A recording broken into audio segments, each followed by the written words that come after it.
Nous sommes à Leioa, à quelques kilomètres de Bilbao, sur le site de l'Université du Pays Basque. Établissement public des mathématiques aux Beaux-Arts, ici l'ensemble des matières est enseigné. L'Université de médecine accueille 2000 étudiants par promotion pour des cursus de 5 ans, en médecine générale, biologie, dentaire, ainsi que des formations d'infirmières.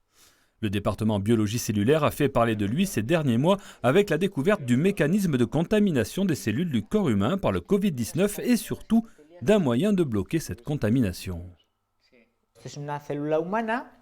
Voici une cellule humaine. Et ici, le virus du Covid-19 qui s'approche pour entrer dans la cellule humaine, pour s'y reproduire et la détruire. Le virus a une protéine en forme de pointe qui est longue et possède un capuchon.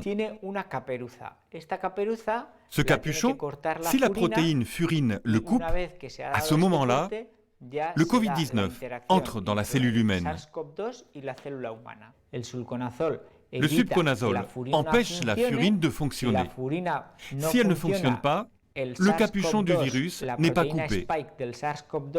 Et donc, il n'y a pas d'interaction entre le virus et la cellule humaine.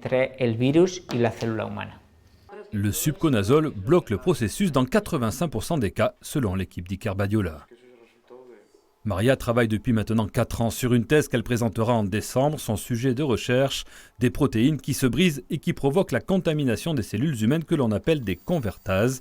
Elles sont à l'origine de nombreux cancers. Leur étude ouvre la voie à de nouveaux traitements. Mais en 2019, l'apparition soudaine du Covid l'a incité à identifier dans sa propre spécialité des armes éventuelles pour contrer ce nouveau virus. Une thèse, pour moi, est un processus d'apprentissage qui fait de vous un spécialiste dans votre domaine. Ces connaissances, cette expertise vous permettent d'aider. Vous cherchez toujours si la connaissance que vous maîtrisez vous permet d'en savoir plus sur ce virus. Autre membre de l'équipe, Ander. Il étudie les formes de cancer du foie. Il a observé des similitudes dans la façon dont les cellules humaines sont infectées. Il y a des protéines qui changent lors du cancer, qui apparaissent en plus grande quantité. Et alors on a vu que ces protéines prennent partie aussi dans l'infection par la Covid-19.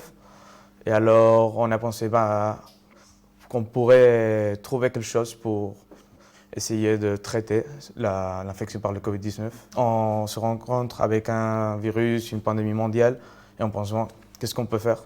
Et après, on trouve qu'une de tes protéines que tu es en train d'étudier dans ta investigation peut jouer un rôle dans l'infection du Covid. Et on dit, allez, on y va.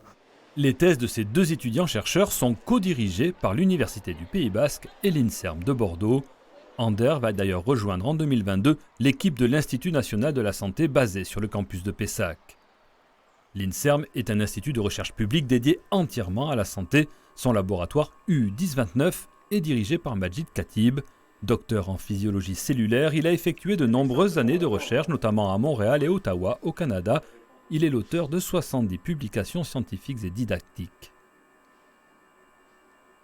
On a isolé à peu près 1000 molécules. Et parmi ces molécules-là qu'on a trouvées par la suite, il y avait le sulconazole qui nous semblait un peu intéressant parce qu'il bloquait l'activité sur les cellules de ces enzymes-là. Il y a un dépôt de brevet qui a été effectué juste après la pandémie, c'était en 2020. Et effectivement, l'idée, c'est essayer de valoriser cette découverte pour, à part qu'elle soit valorisée, essayer vraiment de valider l'efficacité dans des modèles beaucoup plus proches de la réalité, c'est-à-dire chez des animaux par la suite. Dans son laboratoire, l'INSERM utilise des poissons zèbres pour effectuer ses recherches. Ils permettent de multiplier les échantillons, sont faciles à observer au microscope par transparence, réagissent de façon proche de l'humain. Des études menées en étroite collaboration avec l'Institut Bergonié de Bordeaux, une référence premier centre français anticancéreux fondé en 1923. y a quelques années, j'ai rencontré Magid qui travaillait sur le cancer colorectal et sur ses convertases. Et très rapidement, on a compris qu'ensemble, moi, je pouvais lui poser les bonnes questions parce que c'est les questions que nous posent les patients que lui ne connaît pas forcément. Et lui avait des réponses fondamentales à m'apporter que moi, je ne connaissais pas. C'est ce qu'on appelle le dialogue transactionnel. Et c'est comme ça qu'on a réussi à monter ce groupe où on a maintenant à la fois des brevets ensemble, des tas de projets, des thésards qui travaillent sur la phase préclinique. Si lui, il a les molécules, on prépare les tests chez les animaux sur les cellules, et puis après, nous, on pourra directement les transposer à la phase 1 et les essayer chez le patient. L'unité de Pessac collabore avec l'Université du Pays Basque pour croiser ses recherches, valider les mêmes essais dans 2 labos pour des résultats plus fiables. Jean, étudiant à Bordeaux, a lui-même passé une année à Bilbao. Clairement, c'est une chance, ça permet de voir d'autres façons de travailler, également d'apprendre des techniques, des savoirs en fonction des équipes où on est, puisqu'on a chacun nos domaines d'études respectifs propres, et ça permet d'élargir son horizon. C'est vraiment un travail d'entraide, la bibliographie est publique, tout le monde participe et chacun rajoute sa petite pierre à l'édifice. Voilà, c'est vraiment un travail de collaboration et d'entraide. Le subconazole, efficace pour contrer la contamination des cellules par le Covid, sera-t-il un jour vendu dans les pharmacies? Le chemin est encore long. Ces expérimentations pourraient se réaliser en plusieurs phases cliniques sur des humains pour être reconnues, puis commercialisées par les agences de santé. Nous avons besoin de partenaires, d'industries pharmaceutiques qui non seulement possèdent des moyens financiers, mais aussi techniques pour développer ce type d'expérimentation. Pas de contrat signé à ce jour pour le développement d'éventuels essais du subconazole contre le Covid. Des contacts ont été pris avec quelques grands hôpitaux comme celui de Mount Sinai de New York.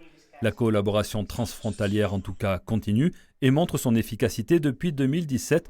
3 doctorats et 3 masters de recherche ont été co-dirigés par les 2 universités. Les pandémies mondiales telles que celles provoquées par le Covid-19 abolissent les frontières entre les chercheurs.